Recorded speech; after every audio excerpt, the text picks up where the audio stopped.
Welcome back to Nasdaq Trade Talks. I'm your host, Jill Malandrino, Global Markets Reporter at Nasdaq. We're coming to you live from Inside ETFs in Hollywood, Florida. And joining us for this segment, we have Stacey Morris. She's the Director of Research over at Alerian. We're going to take a look at MLPs, energy and infrastructure, the true diversifiers. Stacey, it's great to have you with us on set at Inside ETFs. Now, MLPs, what are they? How are they being used by investors? We don't really hear about them much when you talk about ETFs. Sure.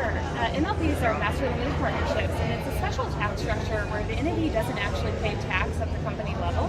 So it's a pass-through structure, and because they don't pay tax at the company level, they're able to pay more in income. So that's why investors are typically using them for income, but they're also providing real asset exposure. They're a great diversifier because they're not in the S&P 500 and some of your broader market indices. And with the income that they provide, it's also tax-advantaged income.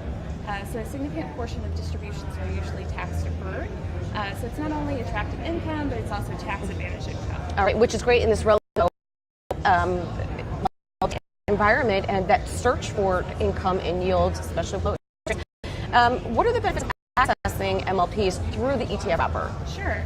The nice thing about accessing MLPs through the ETF space, the ETF structure, is that you receive a 1099 at tax time instead of a K1. If you directly invest in an MLP, you'll get a K1 because of this tax structure.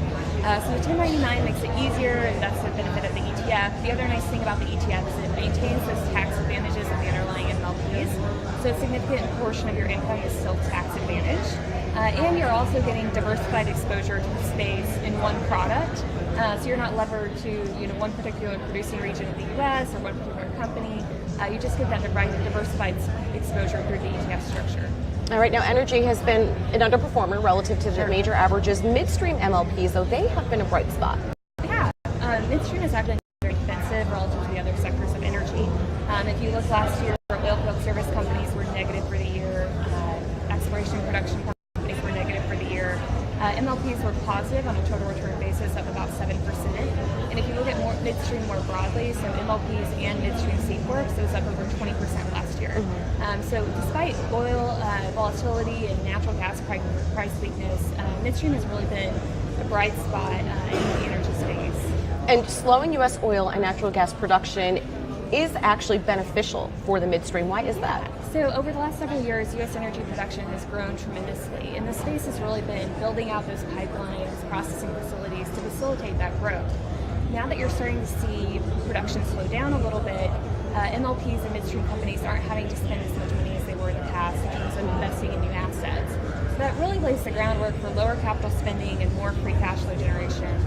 We think you're getting closer and closer to an inflection point where their space is going to generate significant amounts of free cash flow, which will allow for buybacks and also dividend increases. So it's a really positive thing for the space. All right, Stacey, thanks so much for joining us at Inside ETFs. Thank you. And thanks for joining us on Trade Talks. I'm Jill Malandrino, Global Markets Reporter at Nasdaq.